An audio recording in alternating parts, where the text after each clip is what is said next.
Life moves pretty fast. You don't stop and look around once in a while, you could miss it.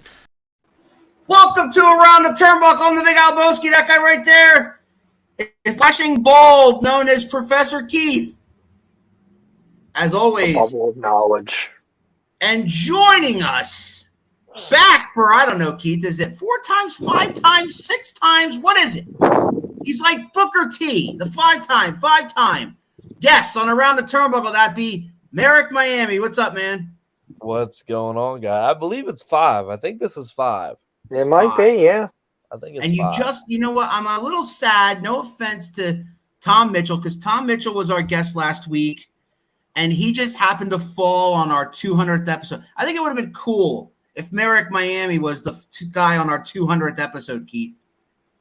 It would have been. I mean, it's kind of interesting. We linked up with you right as you debuted the Merrick Miami name, the Merrick Miami gimmick and concept, and we've kind of like grown together in a way. Yeah. Yeah, for sure. Yeah, man. And, you know, it's good to see. It's awesome to see, like, when we first met you in 2020 to what you are now. I mean, mad respect. I mean, that's not blowing smoke. I don't have to sit here and blow smoke up your ass. 2 years from what you were 2 years ago to what you are now on FWF, on freaking pay-per-view with all those guys. Come on, man. I mean, that's pretty cool. Yeah, man. Speaking of FWF, I'll be right back. Okay. There he goes, Keith. He's a busy man. But you're right. I mean, where he kind of came on, and he was coming off of the gimmick he started with, the name he started with, kind of transitioning, trying something new, taking a risk, and boy, is it paid off in spades. I mean, it's a testament to really bet on yourself, take that plunge, take that risk. Did somebody say and knock it out of the park?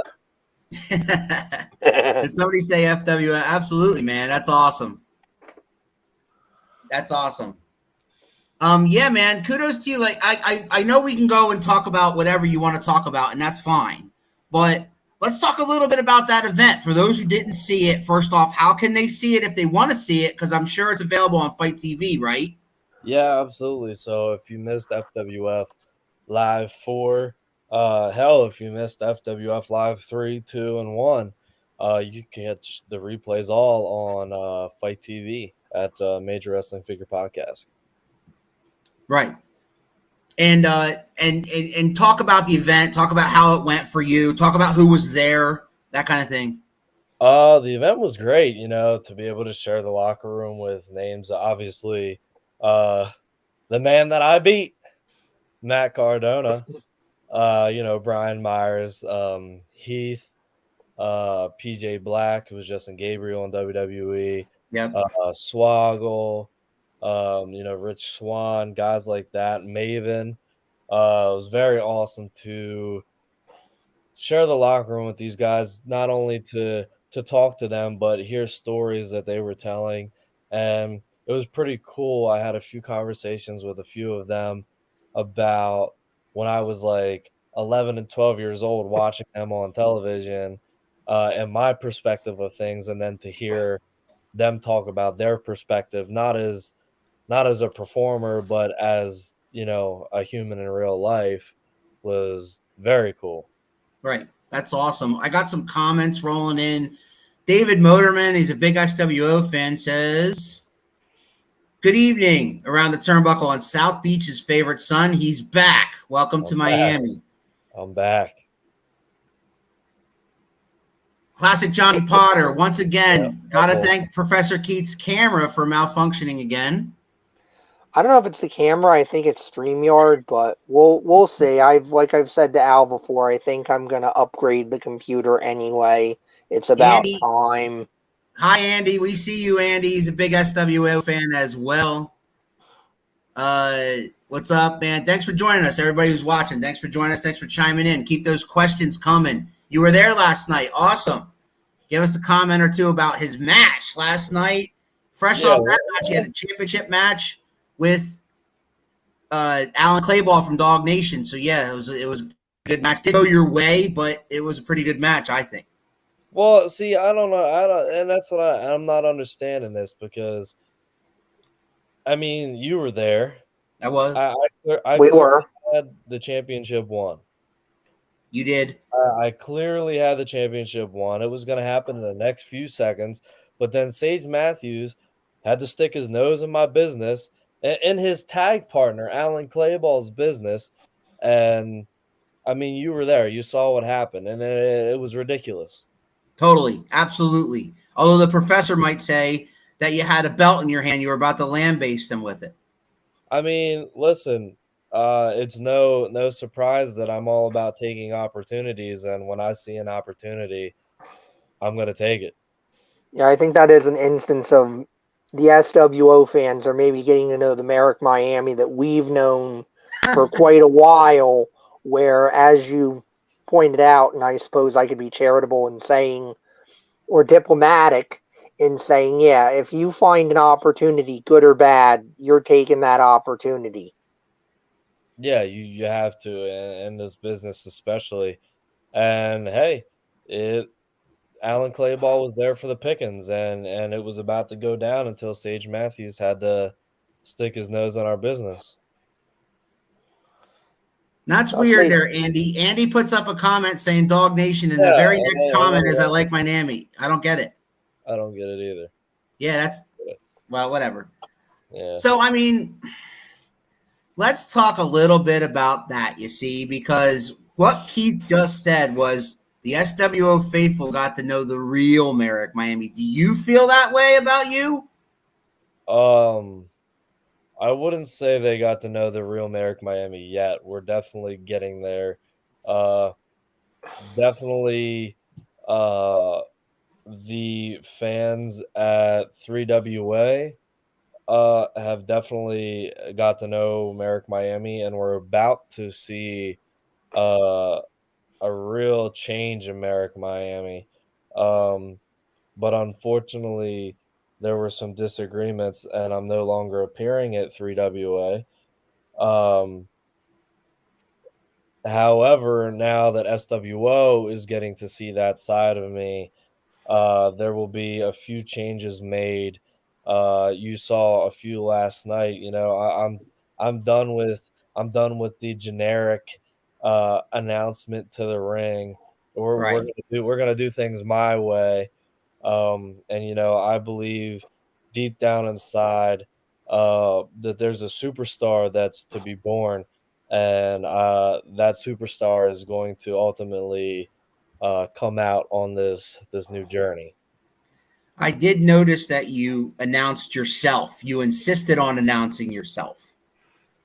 Oh yeah, yeah, and that's one of the things too. You know, you know, and a ring announcer can announce a wrestler, or in my case, a superstar, all he wants, but that doesn't do the justice. You know, you need to hear it from the horse's mouth. You need to feel what I feel, how I view myself, and I'm going to make that known.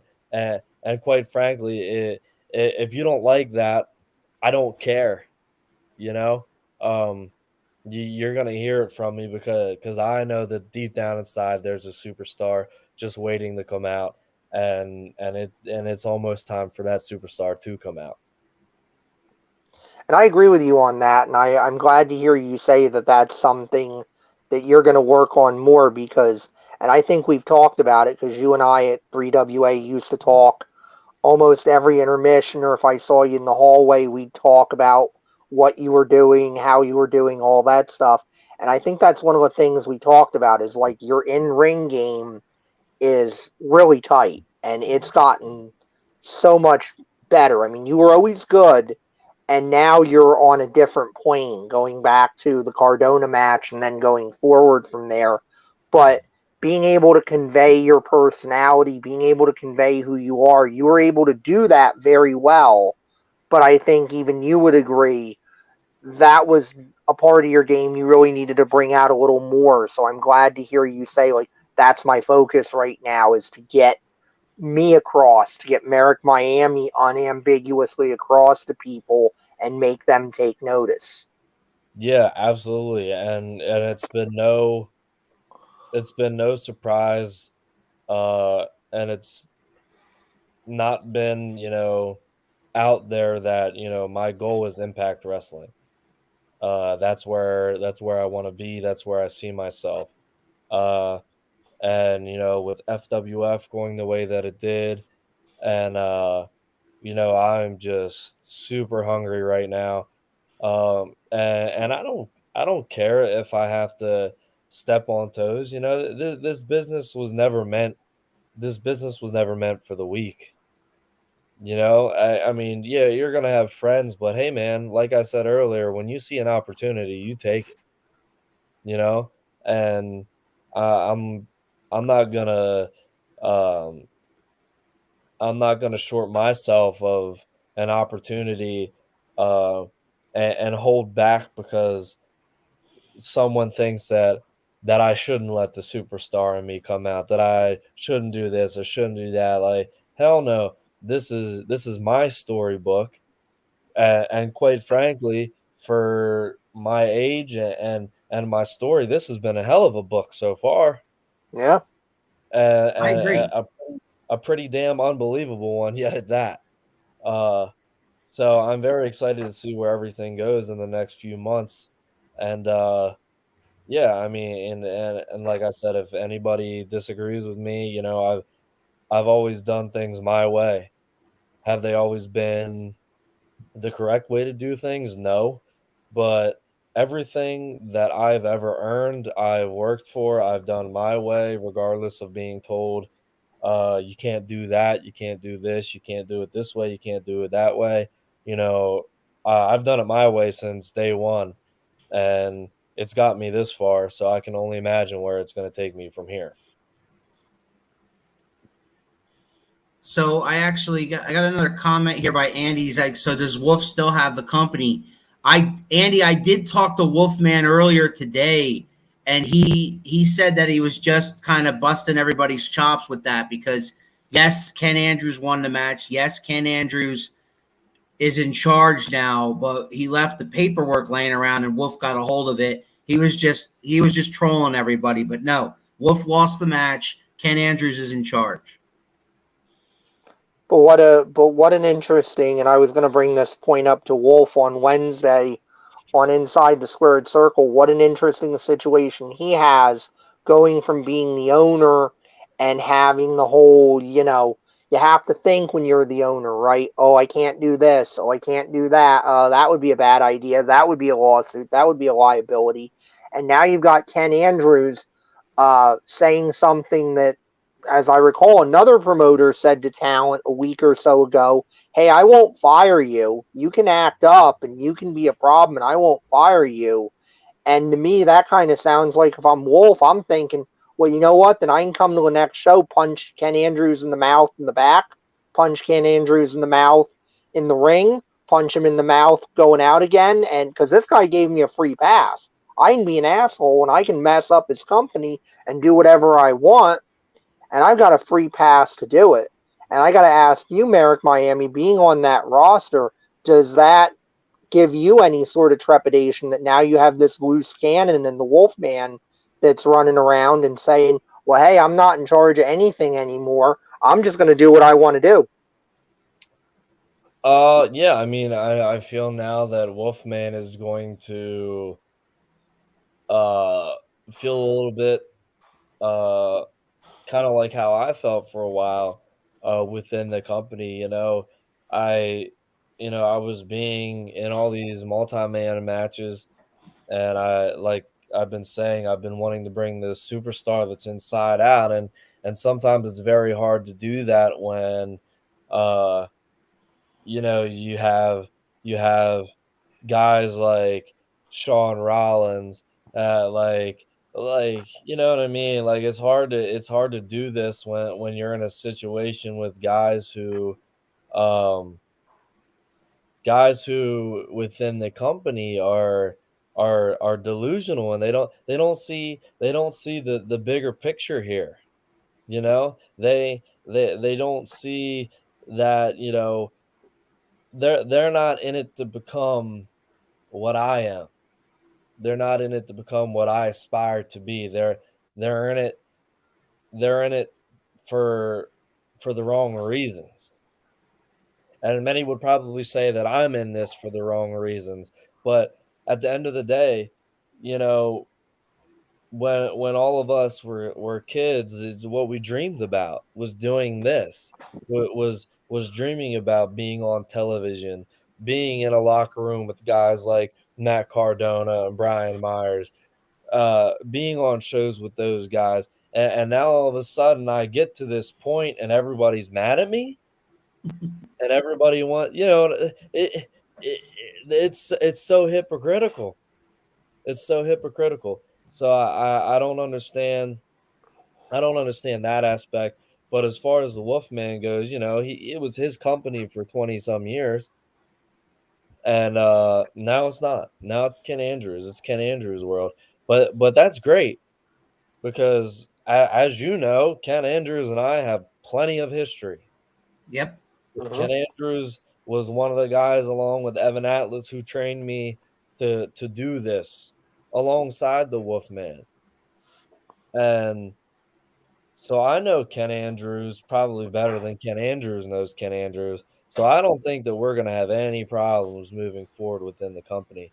But as far as Wolfman goes, I think Wolfman is going to have a very hard time, even though he thinks now he's just going to be this loose cannon, like you said, and do whatever he pleases. I think that it's going to be a little bit more difficult for him than what he thinks. I agree. I think so, but like I said, I just keep going back to you've got a guy now that has nothing to lose, that was willing to walk away from it, and was basically told last night, I'm not going to let you walk away from it. I'm going to keep you here. And yeah, on the one hand, you can go, okay, I'm in charge, so I can do a lot of stuff to you and I can mess your life up. But at the same token, I go back to you've got a guy that's basically been told now you cannot get fired. Like that's the double-edged sword to it. If you tell somebody, and again, we saw this elsewhere in the wrestling business over the last couple weeks. You tell a guy, "Oh, you're mad at somebody, and I don't want you to fight him, but I also won't, fire you if you do." Well, look what happened. Somebody got punched in the mouth in the locker room, and I worried Ken Andrews might have set himself up for a similar situation with Wolf, and there might be some collateral damage in that. Right. So why Impact, man? You mentioned Impact. And one of my questions was going to be, where do we go from here with you? But you already answered it for me. You have an ultimate goal of Impact for now. I mean, I know you have many goals because you always are goal driven since we've known you. But you mentioned Impact. Why Impact? Yeah, so Impact is great. I love Impact. I actually slept on Impact for a good while. Um, it was kind of like under the radar there for a while. I know for a few years it was kind of on and off. Um, and I'm not going to get into all that because I don't know like the details of ownership and all that stuff. Mm-hmm. Right. But as far as now, you know, Impact Wrestling now is great. I love the production aspect of it. It has such a higher level indie feel, not quite AEW indie feel. And there's nothing wrong with AEW, WWE. I mean, if any one of those three companies, Impact, WWE, or AEW, were like, "Hey, we'd love to use you on any show," I'd be stupid. You know what I mean? Right. I'm not saying I would. Absolutely. I'd never turn any of those companies down. Um, but Impact is just has such a great vibe from what I hear from people that I've talked to that are signed to Impact. I mean, again, I was just last weekend I shared the locker room with Rich Swann, Cardona, Heath, uh, Brian Myers, you know, guys that are on Impact on the regular. Uh, and you know, I just talking with them and hearing the way that they interact with guys like me, you know, and guys like themselves, like there was no difference. And I just feel like the locker room environment would be amazing. And not only that, Impact is gaining, you know, a bigger following than I feel like it ever has, and I would love to be a part of that. I believe that deep inside that I'm more than ready for Impact Wrestling, and I feel like it's just going to be a matter of time uh, until I'm in the right place at the right time. Uh, and something big, you know, happens. And So go ahead. how do you feel you would fare? We've seen you against Cardona, but how do you feel that you would fare against the likes of Brian Myers, against the likes of Kazarian, against the likes of Josh Alexander, even? Yeah, I mean, I would be very excited to work with all of those guys. Um, you know, I held my own with Cardona, and I Hmm. would say 110% everyone that you just named off is on that level. Yeah. So Oh yeah. I don't see why there would be any issue at all. Like I would love to get in the ring with them, learn from them. Uh, Yeah. you know, and I'm not saying that I'm going in there and gonna lose. And I'm not saying I'm going in there and I would win. But win, lose, or draw, I would come out of a match with any one of those men, a better wrestler, a better, you know, person, a better performer. So I I think that would be great. And I would take any one of them, you know, any opportunity within that company or anything like I mentioned from WWE or AEW or Impact or New Japan, whatever it may be, you know, I'd be I'd be ecstatic. And all those guys that, Al just rattled off that you talk about, I mean, I'm just thinking stylistically, yeah, you guys match up well stylistically. Like you said, you'd come out of it better because they're all teachers. They're generous in the ring. They have great reputations for, being willing to work with a young guy, teach a young guy, help bring him up.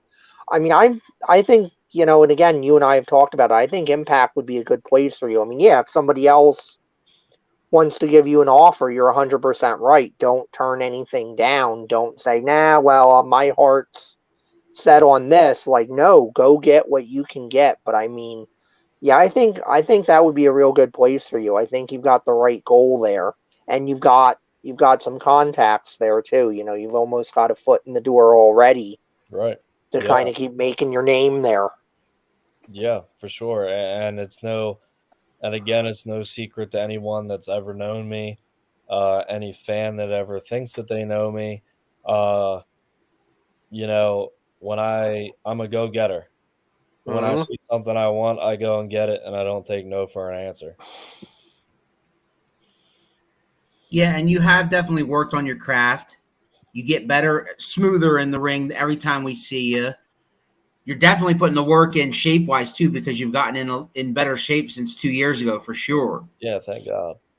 And Yeah, yeah, I saw your pictures with that, and yeah, you should be proud of yourself. that's pretty cool. Yeah, You've yeah, done a hell of a lot of work there, and Thank God, appreciate good for you. I think that's inspirational to anybody that if you put in the work, you'll get the results. Yeah, for sure. And it wasn't easy at first, and I'll be the first to tell anybody too. Like I'm not the biggest guy. You know, I've always been such a scrawny guy. So right now I feel like I'm the size of Matt Cardona, like in my body, just because I've always been such a small guy. Um, but it's not easy, you know, and really if you just gotta stick with it, put your mind to it. There's gonna be days you don't want to go to the gym, but like those are the most important days that you do go. And Yeah. uh and like, you know, is there somebody in Impact that we haven't named that you would love to tangle with? Like, say you got signed tomorrow, who'd be the first guy you'd want to take on? oh, I would love to work with Ace Austin. I kind of missed out on Ace Austin on the indies.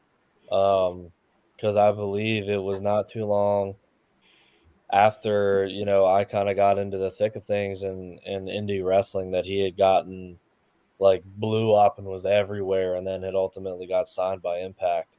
Right. Yeah, that does match up. The same deal. I remember when he first started out, he wasn't in the shape that he is now. You know, he was kind of a smaller guy. And, you know, Right. I see a little bit of me in him. And, like, obviously, I have a long way to go to match up with Ace Austin. But, you know, I admire that the guy's got talent beyond belief. And, like, that would be another one to just be able to get in there. And I believe we're about the same age, but, like, it would still be amazing to get in there and learn from him and, you know, and all that stuff would be awesome. But, yeah, Ace Austin would definitely be on my list for sure. I'd pay to see that, Keith. Oh, absolutely. Yeah. That'd be pretty good. I think that would be pretty good. You guys both would complement each other, I think. Like you said, similar ages. And as he came up through, you did just miss him. But, I mean, he had looks. WWE and AEW were looking at him. And he signed when he signed with Impact. Yeah, I remember that. So, I mean, you know, that's an interesting choice. That was one I was going to mention, but I wanted to see if you mentioned him. And lo and behold, I read your mind, I guess. Sure. So, I mean, you got anything coming up soon? If anybody's interested in seeing you perform, other than you know, SWO in November. I know they announced November 19th. They announced 2 shows in November, but I don't know if you're at both of them or not. But yeah, so I'll be at both upcoming SWO shows, November 5th and November 19th.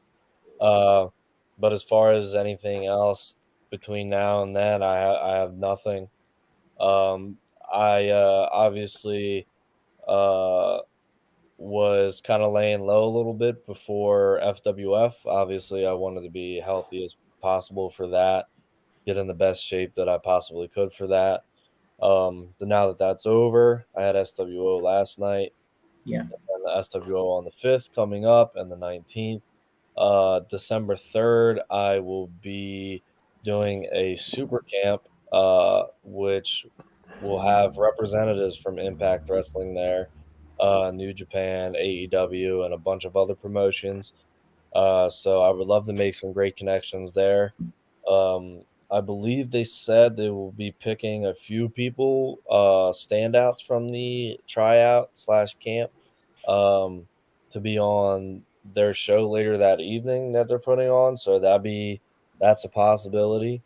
But you know, I'm most forward to looking to showing up, doing my thing, gonna bring that inner superstar out, and you know, open to any and all advice, whether positive or negative, because you're gonna have both sides in this business, and you just learn and grow from it, and make the best out of that weekend. And we're gonna try to do our best to impress Impact Wrestling, yeah. because obviously that's the goal.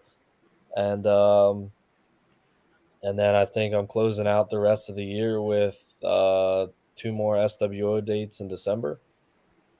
And then I can't believe we're already going to be in 2023 this year. Crazy, I right? know. Crazy. Right out the door. But then 2023, I feel is going to be the craziest year for me yet. I have no doubt. So I'm The way you're going. I'm very excited to see where my career goes from here. So, are we allowed to talk about the FWF results? Because you were involved in a 10-man tag, no? Yes. Yeah. We can talk about it. So it was you and the Shook Crew, CPA, Jake Sterling, and you guys won. I'm allowed to say that? Yeah, for sure. Yeah. Talk about that match and how did you feel it went? So this is a roller coaster of a day. So I'm actually live on Instagram right now, so my Instagram people are hearing it too. Cool. But regardless, so this is kind of like a behind the scenes kind of scoop. So that morning, around call time, we were told that we were going out to the ring as a team together, us 5. And we literally, like, the match before us, I believe was Jay George and Ty Valkyrie, and they were coming back through the curtain. And one of the music guys, producers that was helping out, was like, okay, like, Chuck Cruz going out first, then Miami, you're second. And I was like, whoa, what do you mean I'm second? Like, I thought we were going out together as a group. And they were like, no. And I was like, well, I never gave music because I thought we were supposed to come out as a group. Oh, dear. And the guy, Jake Sterling, who was tagging with me, also said, like, yeah, he gave music when he first had got booked, but had thought the same thing because he was told the same. So then all my nerves and everything that I had going on to me just came through and went my into God. not having any entrance music. So I was like, man, here I am going to go out here and make my big like Fight TV pay-per-view debut, and I'm not going to have entrance music. And so the Shook Crew went out there and their entrance music stopped, and the announcer was like, and their tag team partner. And I was like, all right, well, I'm just going to go out here and yell at people. Yeah. And make a whole mess. And sure enough, I like touched, as soon as I touched the curtain to pull it to go out there, my music hit, and I was like, they found it. They found it. That's awesome. They were on top of it. That's cool. But yeah, man, we went out there and we did the thing. And to be honest with you, I had no idea that we were even going over. Like, I had no idea. There was above the ring, it was cool. It was like, I guess it was like sort of like a ballroom, I guess, but above the room, the ceiling right above the ring was a bunch of mirrors. Instead of ceiling tiles, it was mirrors. And I remember laying on the floor for the finish of the match, looking up at the mirror, seeing what was going on in the ring, and saw Jake Sterling have the sharpshooter in. And then I don't remember who he had it in, but then he tapped and like the bell rung, and I was like, it was one of the first times in a very like long time, probably ever, that I was like, holy shit, I won. We won. I had no idea. Like, I even looked at like the match card that was posted in the locker room, and like it didn't say who was over or who wasn't over. So I had no idea. I mean, I was more worried about just going out there and doing my thing and showing off. But I mean, that made it even sweeter. Right. But, yeah, and I mean, no, go ahead. Well, I was going to say that. So I'm guessing like only the 2 guys that were involved in the finish knew who was going over or not, you know? Well, I mean, I'm sure everybody else knew, but I was more in the mood to take everything in that day, everything in around me that was going on, the conversations that I had and stuff like that. So, I mean, in the back of my mind, the last thing that I was worried about whether we were going over or not. Right. Yeah. But no, I mean, it was a genuine surprise when we won because I was like, oh, shit. All right, cool. Well, this is dope.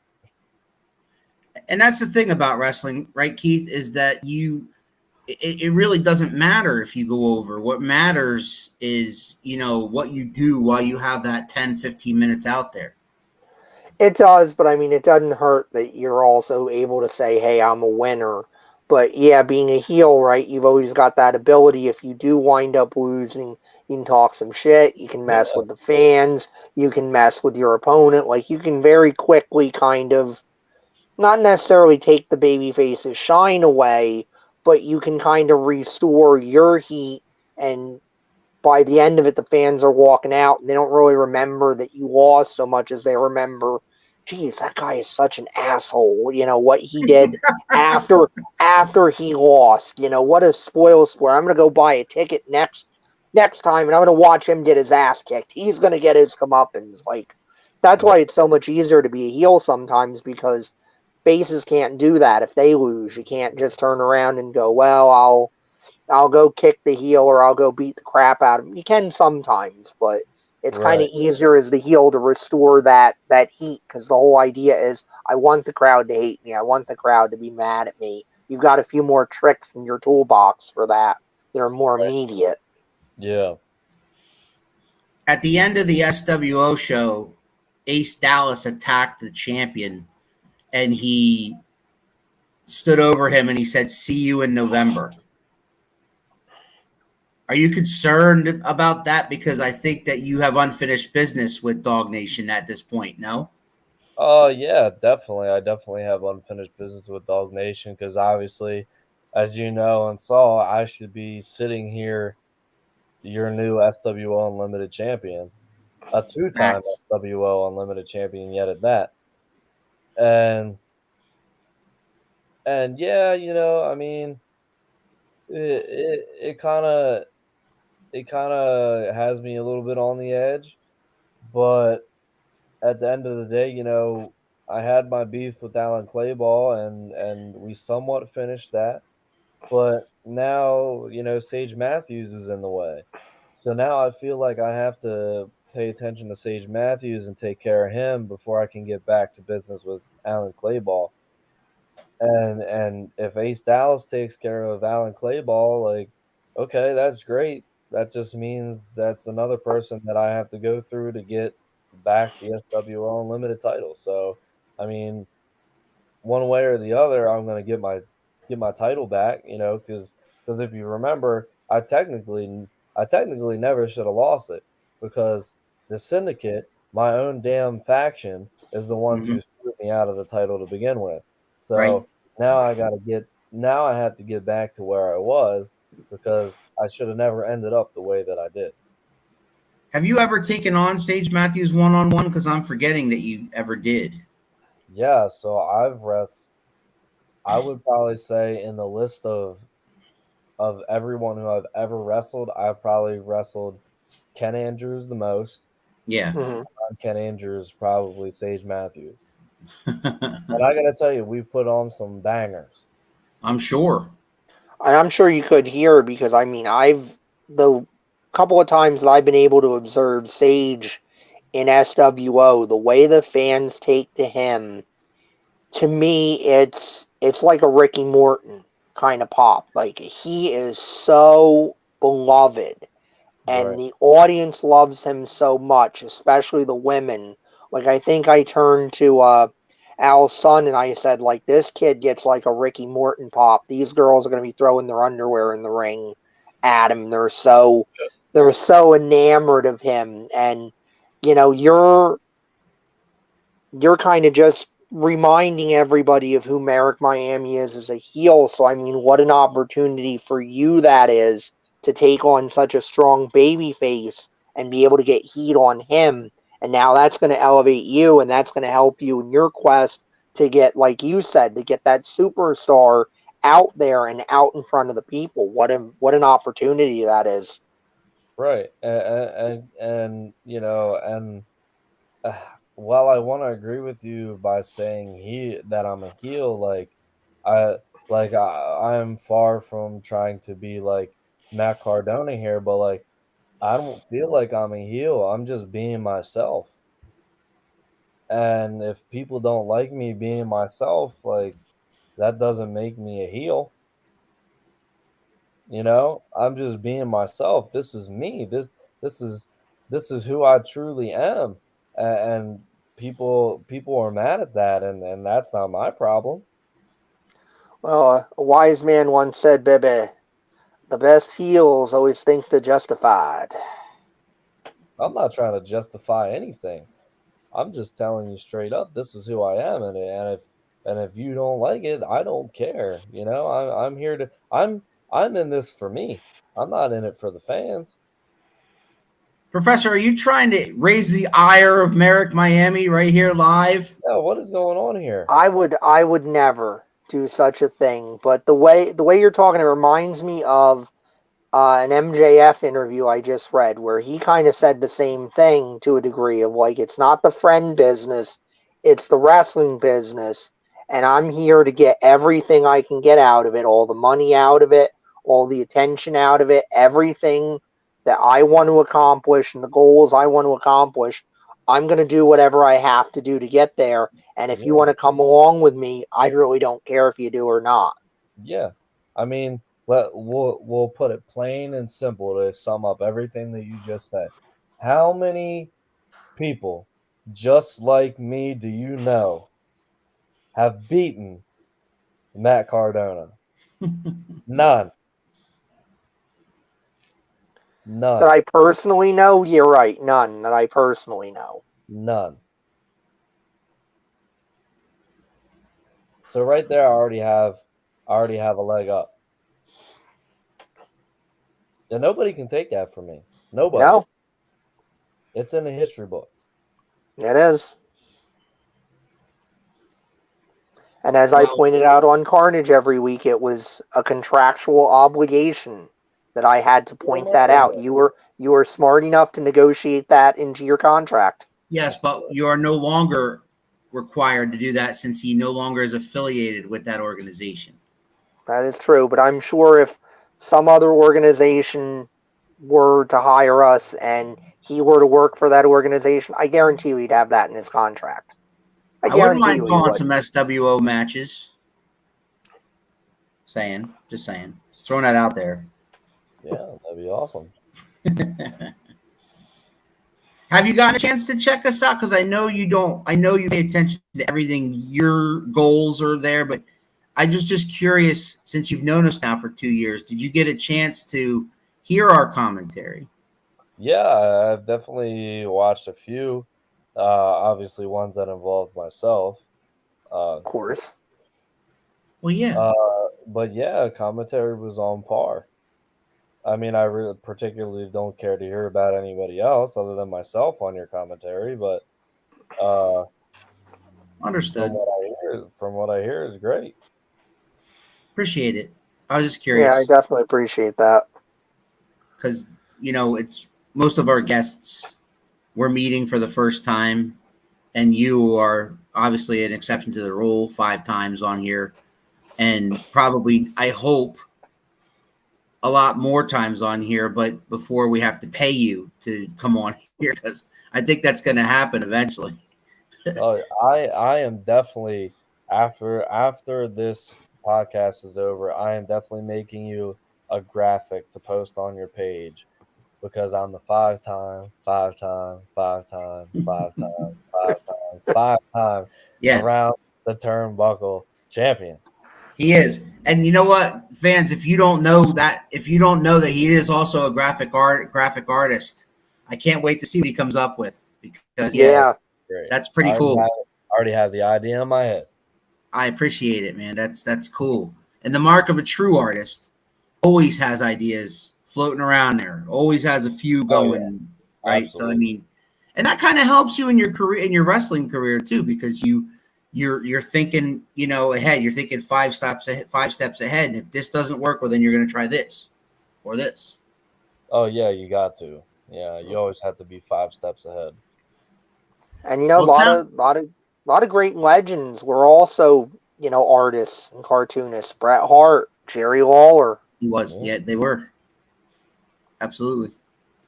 Absolutely true. See, so I mean, it seems that every great artist is artistic in almost everything they do. And I mean, those 2 guys, talk about legends, like Bret the Hitman Hart, Jerry Lawler.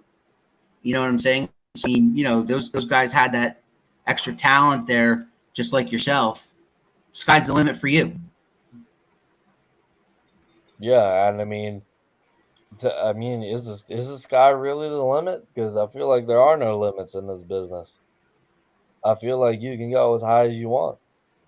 Yeah. I'm wrong. Unlike the professor, I admit I'm wrong. You're right. The sky's not the limit. There is no limit. No, there is no limit. All right, man. Well, we're gonna wrap this up, but is there anything I want to talk about or want to promote or anything like that before we get out of here? Yeah. I mean, I definitely merchandise wise, I have a new design on my Pro Wrestling Tees store that you can visit at prowrestlingtees.com/diamond-merch. It is a illustration of myself riding a tiger shark, which is pretty cool. If you Badass. It's pretty badass. That is badass. And I also have some new merchandise as well. It was on my merch table. You can find that on my page, Facebook, Instagram, or Twitter at Merrick Miami. I will be having some new embroidered Merrick Miami beanies for sale very shortly. Always got new merch coming, new FWF 8x10s coming. Hit my merch table last night. One of these days, I'm going to get around on Instagram and do a live sale again because that worked out really well the first time. So I might be doing one of those again. You can catch me November 5th at SWO in Red Lion, Pennsylvania for the, what's the name of the show? Rowdy and Red Lion. Yep. You can also catch me at SWO in Seven Valleys again on November 19th, where I believe what I'm hearing is taking on Sage Matthews. And you owe him one. Thank God. And then finishing out the year with 2 more dates at SWO, which I believe is December 3rd. Actually, no, December 3rd. I won't. I will be attending that camp. Right. So I won't be at SWO on the 3rd, but I will be at SWO on December, I believe it's 15th or 19th, one of the two. Right. But regardless, and then it's on to 2023, which I'm just going to start to call 2020M because it's going to be the year of Merrick Miami. It's hard to argue that, right, Professor? It is. And, again, like I always say, having guys like you on here is so refreshing because go back to talking about, Instagram as a way to sell merchandise, your merchandise table, that's a great lesson for anybody starting out or that's been at it for a little while but is trying to break through again. Like, man, you're a business. You're running a business. You're running the business of you, and you've got to commit to that business and anything you can do to get that business and that brand out there. Yeah. And I mean, sometimes you'll have 3 people watch your feed and not buy anything. And you might have that for a few weeks, and then maybe you'll have 10 people watching and one person will buy something, but you gotta go into every single one acting like you're about to sell out of everything. You gotta push. You can't, it doesn't sell itself. You gotta push yourself. Absolutely. Like Wolf always says, if you're not going to put yourself over, who will? Exactly. Well, brother, we wish you nothing but the best here at Around the Turnbuckle. We've appreciated every single time you've been on here. I know I am so confident in saying it's not going to be the last time that we see him. He's one of our guys. I've said forever. He's going to be out there, and right now, I don't want to say he's a secret, but it's kind of nice to have had him all to ourselves. But now it's time to share him with the wider world and get everybody else to see. He's been on a bunch of podcasts. I mean, I've seen him on a bunch of podcasts, and listen, I get it. I don't get jealous. I get excited. I get excited. But I mean, like, get more out there. Pennsylvania and the Pennsylvania wrestling scene and all that. We've been able to watch him develop and grow and become who he is now. Yep. And now it's time for the rest of the country, the rest of the world, to start to see what we've been seeing and what we've been privileged to, get to know and see him grow and everything with that. And I can't wait. I'm so proud of you, and I can't wait to brag to everybody I know about, like, I knew that guy back when. So what I'm hearing, dude, is early November, Red Lion, right? And then the Seven Valleys show against probably Sage Matthews. You kind of owe him one from that championship match you just had Saturday night. And 2023, the year of Merrick Miami, impact the world beyond. 2020M. 2020M. 2020M. It's not even 2023. Yeah, he's changed it already. It's 2020M. I love it. All right, man. We're going to get you out of here. Don't go anywhere when we go off the air. Yeah, Professor, you got any parting gifts? I just want to thank you as always for coming on here, and yeah, you're on 201. Like Al said, it would have been nice to have you on 200, but it's always a pleasure when you're here. And like I say, you're one of those guys that we've kind of grown up together a little bit in the business to some degree. And I'm always happy to see you at a show. I'm always appreciative that you've got a few minutes and you're happy to see us, and we always get to have a good conversation, and I hope we can continue to do that. Yeah, absolutely. I'm always here. All right, brother, we're going to get out of here. Professor, next Sunday on Around the Turnbuckle, 6 p.m., we'll be back here on this channel. And I was going to tell you who was going to be on here, but my phone died, so my camera, my calendar's not on here. But tune in. All right, don't forget to subscribe to our YouTube channel and like our Facebook page, like our videos, share them out. All right, a wrestler out there and you've never been on our show and you want to be on our show, get in touch with me immediately, because we are booked with guests all the way up through Thanksgiving weekend, and I kid you not, I'm not kidding. So if you want to get on here while you can. We do this each and every Sunday on this channel. And we love every minute of it, no matter who we're talking to. It's always a great conversation.